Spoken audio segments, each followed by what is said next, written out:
Everybody talks about how the 12-team college football playoff is going to provide more interest and intrigue for more teams and programs down the stretch in college football, but I think the divisionless Big Ten is going to provide more interest and intrigue for a lot more teams on the road to Indianapolis. That and much more as we take a trip around this big nation. From Pasadena to Piscataway, College Park to the Coliseum, Seattle to State College, Columbus to Camp Randall, the Zoo to the Rock, and everywhere in between. This is where Big Ten fans gather to talk America's premier national conference with your host, Big Ten Ted. All Big Ten, all year long. This is Big Nation. The Big Ten football season, really every year, but I think especially this year, is a lot like a novel. Okay, throughout a novel, you have different plots and plot twists really form how the story is going to go. And when we flip the final page for the Big Ten, when we flip the final page and get over to Indianapolis, it's this story week by week. For every chapter that you turn is every week that you turn throughout a football season, and every chapter and week that goes by, the more the plot changes and the roller coaster ride, the ups and the downs that we all know and love of a college football season. Now, also in a novel, you have a cast of characters. And maybe in years past, that cast of characters that forms as it pertains to telling the Big Ten championship story was a very small cast of characters, because year by year when you had Penn State play middle of the season games against Michigan and Ohio State and they fall short, it was always Ohio State and Michigan. That game provided the most importance at the end of the year to see who was going to Indianapolis. And then you had the Big Ten West, which was competitive, but of course they kind of suffered a lackluster image, of course, when it came to the mainstream college football media. Now you have everybody clustered into one. And now you maybe have some teams that we're going to talk about that were lower level Big Ten East teams, then because of the disparity in schedules, have a chance if they continue to improve, if they continue to keep on playing good football with tiebreakers, and you know tiebreakers is going to be a determining factor to who gets to Indianapolis. There may be teams out there that you didn't expect to be in the story that are going to be in the story and as main characters once we get to the month of November. But as we sit right now at the end of September looking into October, I believe that there is one main character as it pertains to the Big Ten championship story, and that being the Ohio State Buckeyes. I think there are other teams that have been towards the top, that have been in a position that at the beginning of the season where they felt like they could be Big Ten championship game type of contenders. Like you look at the Oregon Ducks. Games against Boise State, games against Idaho. They got it right against Oregon State, but maybe allowed UCLA to hang around a little bit longer than they should have in that particular football game this past Saturday as well. Penn State, you look at that first half against Bowling Green. USC getting out to slow starts against both Michigan and Wisconsin. Michigan being a one-dimensional team. You have the loss to Texas. You know, there's a lot of bumps in the road so far with some of these Big Ten contenders, not Ohio State. Ohio State is that machine, I think, that we anticipated at the beginning of the season. Now, their competition hasn't exactly been great, but I mentioned Oregon and I mentioned Penn State, how maybe they looked less than impressive against maybe some of these other lesser opponents at the beginning of the season. But that story in and of itself will be told on how those bumps in the road look like at the end of the season. But the Buckeyes are that machine. They are the main character, I believe, in this story. But what about the supporting cast? Because I think that there is a larger supporting cast this year to tell the story about who makes it Indianapolis than previous years. And I think that is going to provide a lot of interest and a lot of intrigue for a lot of fan bases here down the stretch. I believe that there are 7, count them 7 teams that could finish with 8-1 conference records or better this season. Now, there are logos not pictured here that could certainly, finish the season very, very strong and get to an 8-1 record. But when you consider what I've seen so far from these football teams, what I've seen so far from the Big Ten as a whole, and then scheduling, I think the disparity in schedules is going to determine a lot as it pertains to who is in the mix when we come to the last few weeks of the season right now. So, Indiana, Iowa, Ohio State, Rutgers, Penn State, Oregon, and USC, I believe are teams that could finish with 8-1 conference records or better. You wanted mega conferences. This is what you wanted. This is what you're going to get. Once again, we rewind back to scheduling in all of this. Now, I think it's very unlikely for all of these, and there is a scenario, but I think it's extremely unlikely that all of these teams sit with an 8-1 conference record when all is said and done. I believe for that to happen, something like Penn State would need to beat Ohio State, and then USC would need to beat Penn State here down the stretch, which USC could certainly beat Penn State, but Penn State beating Ohio State, I think will be a challenge certainly for the Nittany Lions, even though that game is at Beaver Stadium. Like we said at the beginning, I think Ohio State is the main character, certainly in this story as well. But based on what I've seen from all of these teams, I think that there is a road for every single team. If the tiebreakers shake their way, and you know tiebreakers is going to be a big determining factor to see who gets to Indianapolis at the end of the season. If Iowa keeps on running the football really, really good. They got Ohio State this week, but a very favorable schedule. Certainly outside of that, you look at the Indiana Hoosiers right now. They do have a game a little bit later on against Ohio State. I mean, they would have to beat Nebraska and Michigan at home to get to an 8-1 conference record, but the Hoosiers, we're going to be talking about them here in just a little bit, are playing some pretty good football right now under Curt Cignetti. USC would have to run the table the rest of the way. The good thing for the Trojans is that they get all of their more difficult games at the LA Coliseum. They don't have to go on the road to some tougher Big Ten environments like they did against Michigan early on here this season. We know about Oregon and the talent that the Ducks certainly have on their roster. They got to play Ohio State at Autzen Stadium. They got to go to Michigan a little bit later on in the season, but overall I think the Ducks' schedule is favorable, and of course their talent, of course, is one of the best in the Big Ten, certainly right now. We've talked about Rutgers at the beginning of the season and how they don't play some big-time teams. They do have to play USC all the way across the country on a Friday night, which will be difficult, and I think for them to get to an 8-1 conference record, I still think is a pretty big challenge for the Scarlet Knights. Upcoming game against Nebraska, I think will tell us a lot to see if Rutgers is that team that can continue to get forward on that path as well. We know about Penn State. They have games against Ohio State and then at USC. So if they can win one of those games, they are certainly going to be in that territory to finish 11-1 and maybe get to the Big Ten championship game at the end of the season. And then we all know about the Buckeyes as the main character, certainly in this story. But folks, there is going to be a ton of intrigue. There is going to be a ton of interest and excitement. It's very interesting to me how some people are talking about the Rutgers Scarlet Knights and the Indiana Hoosiers right now, both being undefeated, like this is some very surprising feat. Now, not everybody is talking that way, but where Rutgers and Indiana stand right now, folks, this is not a surprise. I had Rutgers undefeated preseason at this very moment in time. I thought Virginia Tech was overrated coming into the season. I thought the trip for Washington going across the coast into what was a blackout environment against the Scarlet Knights, I thought that would be a difficult task for Washington. That ended up being true as Rutgers ended up on top in that particular football game. For Indiana, I had Indiana at one loss at this point in time of the preseason. I had them losing to UCLA. Of course, they took care of business, certainly proved me wrong in that particular matchup. And I think Indiana, I thought that they would be good coming into the season, but I think they're actually ahead of schedule from where I had them in the preseason, and pretty much I think everybody else certainly had them in the preseason. They're playing some really, really good football right now.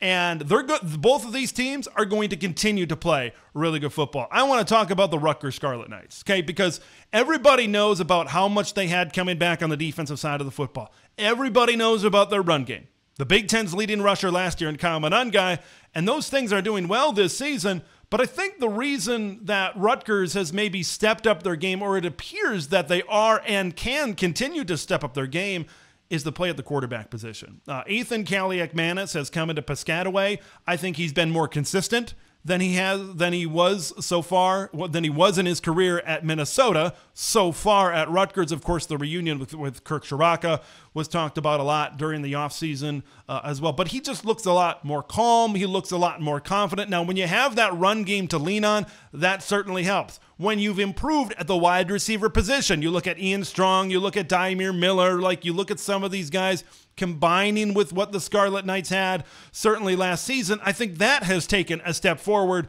this season. Now when you defend the Rutgers Scarlet Knights, you just can't stack up everybody in the box to defend against Kyle Monangai. You have to be aware of what 16 in red and black can do pushing the football down the field. And that is going to make Rutgers a much more dangerous threat in the Big Ten for the rest of the season. Let's talk about Indiana. Now, I think a lot of credit for the Hoosiers is going to gravitate to the quarterback position. It's going to gravitate to the playmakers on the outside, and rightfully so.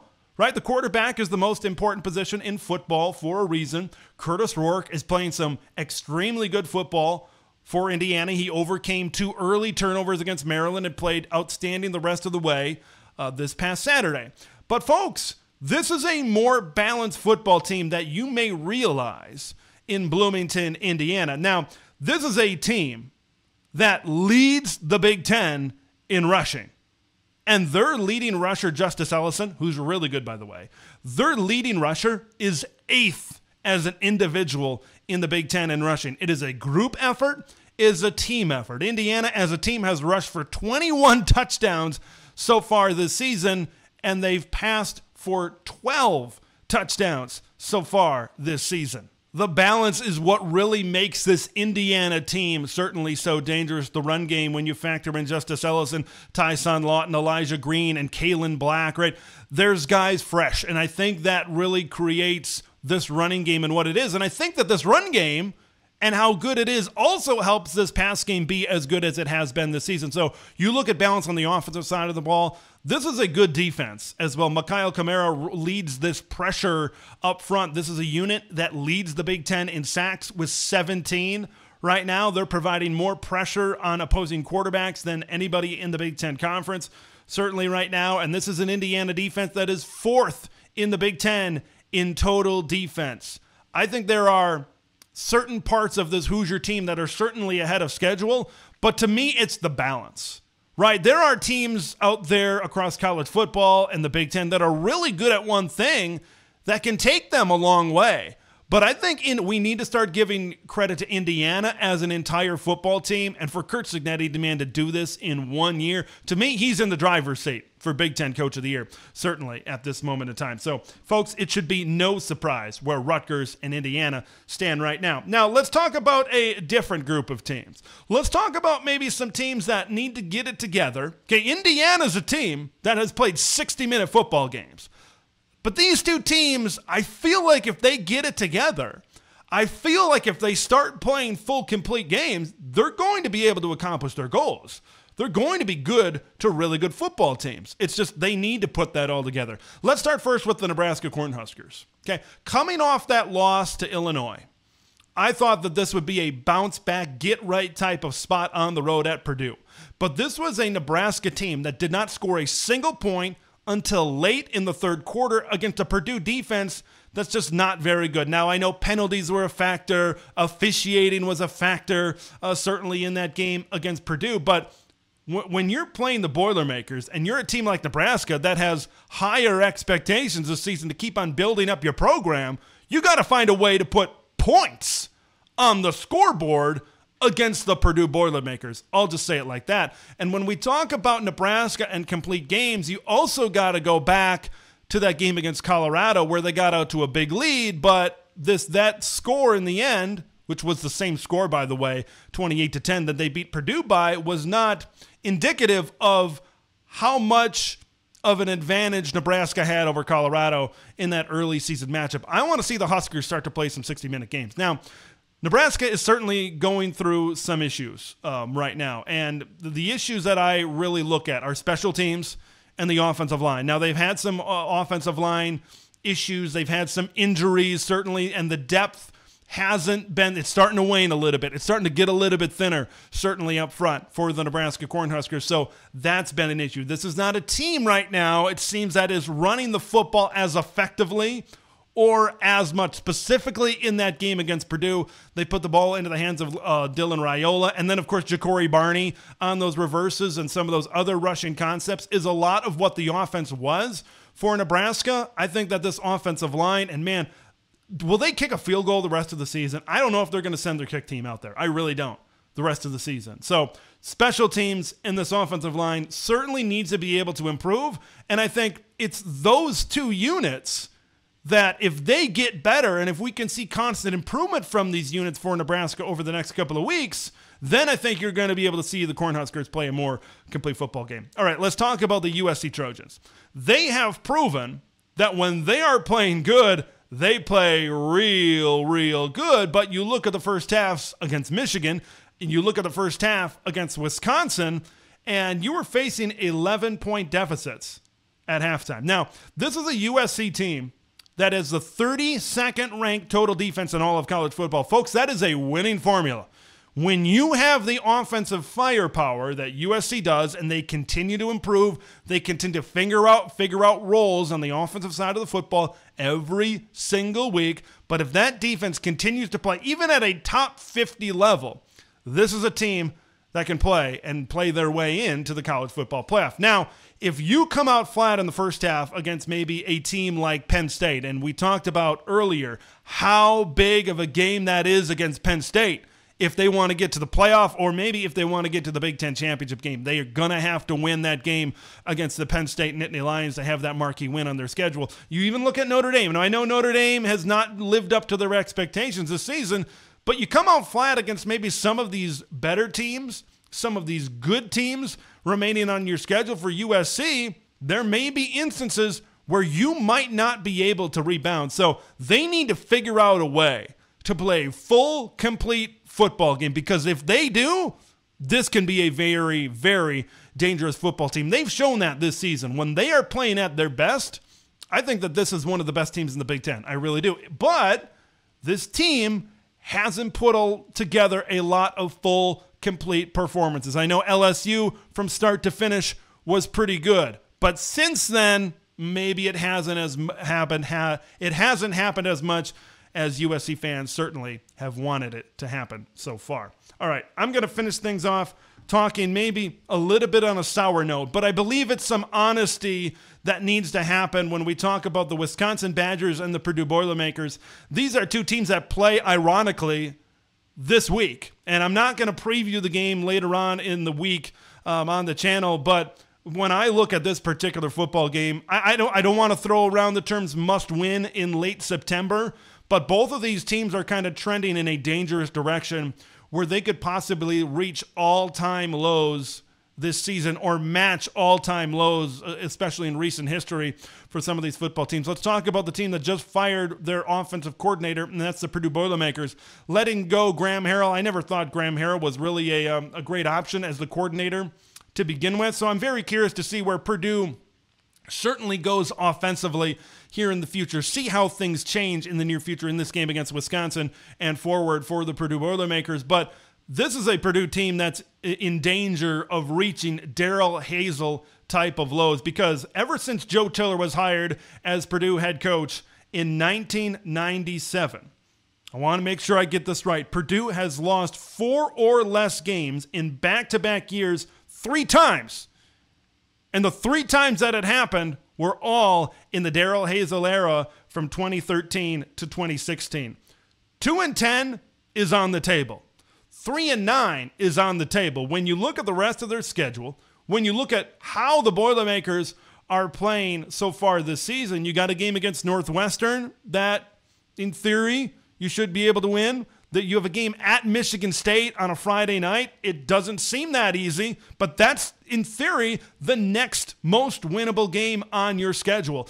And it would be a shame for Purdue to really have this type of low mark on this program, because I think Ryan Walters has done a lot of really good things off the field. I think he's done a lot of really good things in recruiting to try to build this program back up. They've been recruiting really well in the secondary, but this program on the field just hasn't improved. They haven't taken any steps forward, or at least so far they haven't shown me that they've taken any steps forward to improve the football program, and that is an indictment on the head coach and on the direction this program is going. And that's very similar to what's happening in Madison, Wisconsin. All right? I don't think that this Wisconsin program has developed a ton since Luke Fickell has taken over. Now, when I look at some programs, I feel like some programs are built and they're going to be successfully built with certain personnel. Like we talked about USC before. They've always had really good quarterbacks, really good wide receivers. It doesn't matter the era or the coach. It always seems like those two positions are well taken care of at USC. I want to take a trip in the Wayback Machine, right? Maybe 15 or so years ago. I can't do math. Maybe that's not right. But I want to talk about the Michigan Wolverines. Bo Schembechler, Gary Moeller, Lloyd Carr. This was a physical football team. They ran the football. And then they went out and hired Rich Rodriguez after having success under Lloyd Carr. And they brought in a spread offense, and it failed miserably. It went away from the identity, that's been a key buzzword for Wisconsin. They went away from the identity of Michigan football, and it ran their program for the short term into the ground. Now look what happened when they got back to it. Jim Harbaugh came in, stuffing the football down people's throats, starting in 2021, 3 straight Big Ten titles, and a national championship. And certainly before 2021, there was success as well for the Michigan Wolverines. I just feel that Wisconsin is a program, considering what they have built over the years, considering who they are, they've always been able to recruit and develop really good offensive linemen and really good running backs. Now, it's nice to see that they are recruiting more speed and athleticism out there on the perimeter. But to a certain extent, I think you kind of need to lean into who you are. You need to lean into what makes you Wisconsin. There have been players recently going on Twitter and calling out, or at least criticizing, this current coaching staff and the current state of Wisconsin football. I just fear that this Luke Fickell reign right now, and I'm holding on to hope that Luke Fickell can turn this thing around. I think my ship has sailed on Phil Longo. My ship has sailed on him. I just don't think that's going to work. This is a team that lacks a significant identity, and we always knew what Wisconsin football was going to be about. Just like we always knew what Michigan football was going to be about. Until it wasn't, and then you saw what happened to that program. I just fear a similar type of thing right now could happen to Luke Fickell and the Wisconsin Badgers going forward. Okay, that is the wrap on all things Big Nation for this Week 5 reaction. I want to hear what you guys think on all of these topics and everything around the Big Ten. I want to hear it all. I want to hear everything that you have to say. I'm Big Ten Ted. We will see you in the next one. Thank you for watching and listening to Big Nation. Make sure to subscribe and follow Big Ten Ted on X, YouTube, and podcast platforms to stay in the know on all things Big Ten football.